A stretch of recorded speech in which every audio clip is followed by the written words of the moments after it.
अस्सलाम वालेकुम students, welcome to the cosmos academy. आवाज मेरी आ रही है? आज हम पर्सपेक्टिव ऑफ एजुकेशन का लास्ट लेक्चर आज हम डिस्कस करेंगे। क्योंकि देखिए, मैंने आपको कल भी बताया था कि जो पर्सपेक्टिव ऑफ एजुकेशन है ना, इसमें ज़्यादा जो है ना आपका थ्योरेटिकल वर्क है, कंसेप्चुअल बातें आपके काम में। तो जो कंसेप्चुअल बातें थी वो कल फर्स्ट लेक्चर जो हमारा हुआ था, बहुत सारे कंसेप्ट मैंने आपको वहाँ पे बता दिए थे। और आज जो कुछ कंसेप्ट रह जाएंगे आज हम वो आप डिस्कस करेंगे। तो आज हमारा जो थ्योरेटिकल पोर्शन है पर्सपेक्टिव ऑफ एजुकेशन का, वो इंशाल्लाह ताला कंप्लीट हो जाएगा। उसके बाद फिर इसके तो पास पेपर जो 50 एमसीक्यूज हम डिस्कस करेंगे। तो कल से फिर इंशाल्लाह ताला इसके 50 पास पेपर एमसीक्यू डिस्कस करेंगे, कि जिससे आपको आइडिया हो जाएगा कि पेपर में सवाल किस तरह आते हैं और आपने जवाब किस तरह देना है। ठीक हो गया। और फिर हमारे टॉपिक्स कंप्लीट हो जाएंगे, टीचिंग टेक्निक्स एंड मेथडोलॉजी और पर्सपेक्टिव ऑफ एजुकेशन। और फिर हम इससे नेक्स्ट टॉपिक हम स्टार्ट कर देंगे। ठीक हो गया। तो मैंने आपको बताया था कि जो पर्सपेक्टिव ऑफ एजुकेशन का मतलब क्या है, कि हमने पूरी एजुकेशन हिस्ट्री हमने पढ़नी है। कि जो बरसगीर पाक हिंद में, जिसको सब कॉन्टिनेंट आप बोलती हैं, उसमें किस तरह एजुकेशन ने डेवलप किया। अब यहाँ पर हिंदू भी रहते थे, मुसलमान भी रहते थे, तो चूंकि हम पाकिस्तानी हैं, तो हमने पाकिस्तानी यानी मुस्लिम मुस्लिम एजुकेशन सिस्टम जो है ना, उसको लेके चलना है। तो आज़ादी से पहले दो अदवार हमारे पास आती हैं। एक है मुस्लिम अदवार और एक है ब्रिटिश पीरियड, जिसको ब्रिटिश रूल कहती हैं। तो जो मुसलमानों का दौर हुकूमत है, उसको भी दो हिस्सों में डिवाइड किया जाता है। एक होता है सुल्तान का दौर और दूसरा दौर है मुगलों का दौर है। तो इंग्लिश में सुल्तान को कहती हैं सलातीन, और इंग्लिश में मुगलों को मुगल ही कहती हैं। तो फर्स्ट लेक्चर में हमने सलातीन पीरियड और मुगल पीरियड वो देख लिया था। तो अब हम ब्रिटिश पीरियड को देखते हैं कि वो आज़ादी से पहले जो ब्रिटिश रूल था, ब्रिटिश ने जो बरतानियों ने अपना उन्होंने क्या किया, उन्होंने एजुकेशन इस्लाहात की, और वो सारा कुछ आज हम देखेंगे। The British period will also looked at through British education policies, उनके क्या थी, उनके एम्स क्या थे, उन्होंने कुरिकुलम क्या बनाया था, और वो एग्जामिनेशन कैसे लेते थे। तो जो ब्रिटिश की जो रूल है ना, जो ब्रिटिश पीरियड है, उसको इस हिस्से में डिवाइड किया जाता है। 1813 से लेकर 1835 तक हमारे पास charter of education to Lord Macaulay report आ जाती है। फिर 35 से लेकर 54 तक लॉर्ड मिकॉले से रिपोर्ट से लेकर वुड डिस्पैच, ये आप पढ़ेंगे। वो 54 से लेकर 82 तक वुड डिस्पैच से लेकर इंडियन एजुकेशन कमीशन 1882 हम पढ़ेंगे। फिर 1882 से 1904 में Indian education commission to 1904 resolution पढ़ेंगे। 1904 से 1919 कलकत्ता यूनिवर्सिटी कमीशन यहाँ पर आ जाएगा। और फिर 1919 1919 से लेकर 29, फिर 29 से लेकर 47 तक, पाकिस्तान आजाद होने तक, from the Calcutta university commission to the Indian statutory commission to Pakistan emergence. तो ये सारा जो ब्रिटिश पीरियड है ना, वो इन हिस्सों में डिवाइड है। सबसे पहले एम्स देख लेते हैं कि इनके एम्स क्या थे। टू प्रोवाइड सिविल सर्वेंट, आपने मुसलमानों की एजुकेशन के भी एम देखे थे, तो इनका एम क्या था, सिविल सर्वेंट को प्रोड्यूस करना, ताकि जो उनके दफ्तरी मामलात हैं वो उनको क्या करें उनको देखभाल कर वो उनकी कर सकें। तो दफ्तरी मामलात को संभालने के लिए उन्होंने सिविल सर्वेंट्स को, उनका जो एम था कि वो उनका एम था कि हम सिविल सर्वेंट्स को वो प्रोड्यूस करें।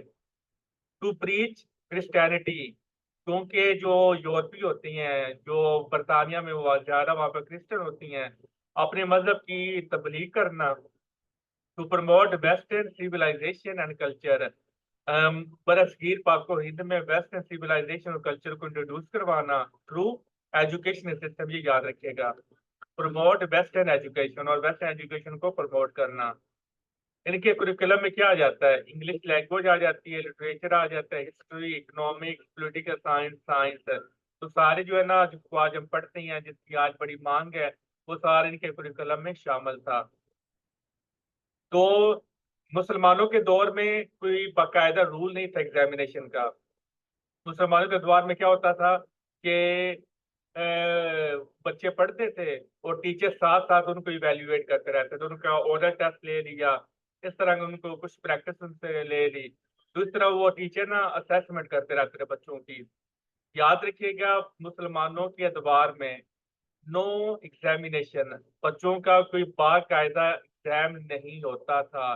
चाहे वो सुल्तान का पीरियड हो, चाहे वो मुगलों का दौर हो, दोनों अदबार में कोई बाकायदा एग्जामिनेशन नहीं होता था। स्टूडेंट अपने टीचर के रहम करम पे होते थे कि टीचर ही ने बच्चों की परफॉर्मेंस को जज करना होता था। तो वो जज मुख्तलिफ तरीकों से कर लेता था।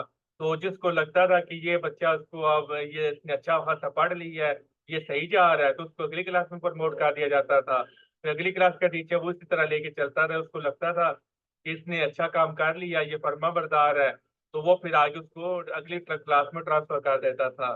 जिससे इसके फायदे भी होते थे, ज़्यादा नुकसान भी होते थे। नुकसान तो ये है ना कि फेवरेटिज्म आ जाती थी, कि अगर एक स्टूडेंट है वो वैसे पढ़ाई में बहुत अच्छा है, लेकिन उसकी टीचर के साथ बनी नहीं है, होता है ना ऐसा कि कुछ टीचर ऐसे होते हैं जिनके साथ हमारी ना केमिस्ट्री नहीं बन पाती।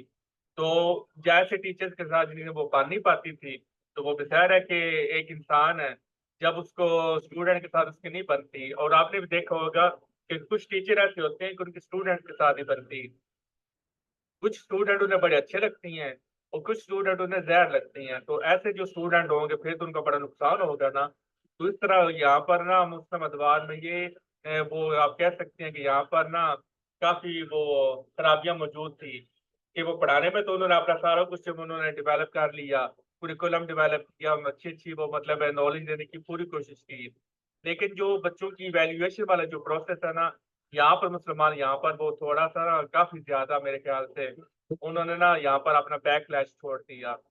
लेकिन जो ब्रिटिश का जब दौर आया, तो उन्होंने थर्ड पार्टी जिसको आप बोर्ड के एग्जाम कहती हैं, ये ब्रिटिश ने वो इंट्रोड्यूस करवाया था। ये याद रख लें, बहुत इंपॉर्टेंट बात है कि दो बातें हैं कि मुसलमानों के दौर में एग्जामिनेशन सिस्टम नहीं होता था। बच्चों की वैल्यूएशन कौन सी होती थी? फॉर्मेटिव होती थी। फॉर्मेटिव असेसमेंट कौन सी होती है? कि जिसमें बच्चों के साथ साथ हम बच्चों को जज करें। समेटिव असेसमेंट वो होती है जो आपकी जो एनुअल एग्जाम्स होती हैं वो समेटिव असेसमेंट होती है। फॉर्मेटिव असेसमेंट क्या होती है? जो आपके ओरल क्विज हम ले लेती हैं, जो छोटे मोटे वो आपके टेस्ट रख लिए, प्रेजेंटेशन ले ली, डेमोस ले लिए, ये सारा फॉर्मेटिव असेसमेंट में आ जाता है। अब मैं आपको पढ़ा रहा हूँ, तो लेक्चर के दौरान मैं आपसे कोई सवाल कर लेता हूँ, तो वो कौन सी असेसमेंट होगी? फॉर्मेटिव असेसमेंट होगी। मुझे पता चल जाएगा कि आपकी मेरी बातों की समझ आ रही है कि नहीं आ रही। न्यू ग्रेडिंग सिस्टम, तो ज़ाहिर है बच्चों को उन्होंने एग्जाम लेने थे, तो जब एग्जाम लेने तो मार्क्स आने थे, तो जब मार्क्स आने थे तो बच्चों को उन्होंने वो अलग अलग तो करना था ना, कि ये बहुत अच्छा स्टूडेंट है, ये अच्छा स्टूडेंट है, ये एवरेज स्टूडेंट है। तो जो ग्रेडिंग सिस्टम आज हम देखते हैं, फर्स्ट डिवीजन होगी, सेकंड डिवीजन, थर्ड डिवीजन, ये भी अंग्रेजों ने मुतारुफ करवाई और आज भी चल रही है। पास फेल का जो कंसेप्ट है, ये भी अंग्रेजों ने इंट्रोड्यूस करवाया कि जी 40 मार्क्स ये पासिंग मार्क्स होंगे, 33 ये पासिंग मार्क्स होंगे, 50 ये पासिंग मार्क्स होंगे। मुसलमानों के दौर में ऐसा कोई सीन नहीं होता था, क्योंकि जो बच्चे टीचर जिनको लगता था कि ये बच्चे ठीक जा रहे हैं, तो वो अगले साल उनको क्लास में ट्रांसफर कर देते थे। तो जो बच्चे वो उनको टीचर को लगता था कि ये सही नहीं जा रहे, तो उनको फिर ऐसे ही वो उसी क्लास में रखते थे। तो पास फेल या मार्क्स पर वहां पर जो कंसेप्ट वो था नहीं।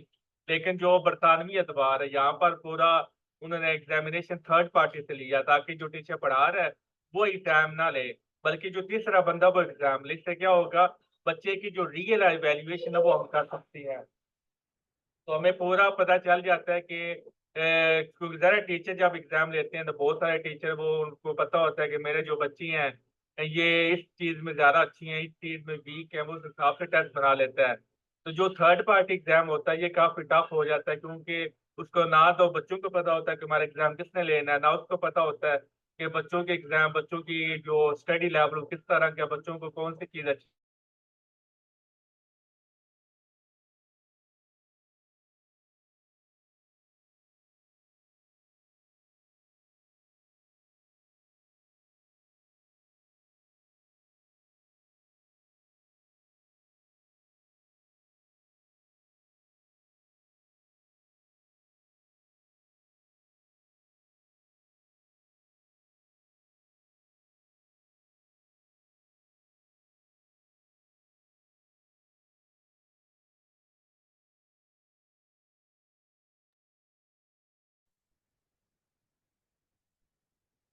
तो थर्ड पार्टी एग्जाम से काफी फायदा हो जाता था। तो इस वजह से ये पास फेल वाला जो कंसेप्ट है, ग्रेडिंग सिस्टम है, ये सारा कुछ उन्होंने इंट्रोड्यूस करवाया। और हम देख लेते हैं, हम देख रहे हैं कि ये सिस्टम काफी अच्छा गुजरा है, क्योंकि इसमें जो स्टूडेंट होता है उसकी रियल इवेल्युएशन हो जाती है।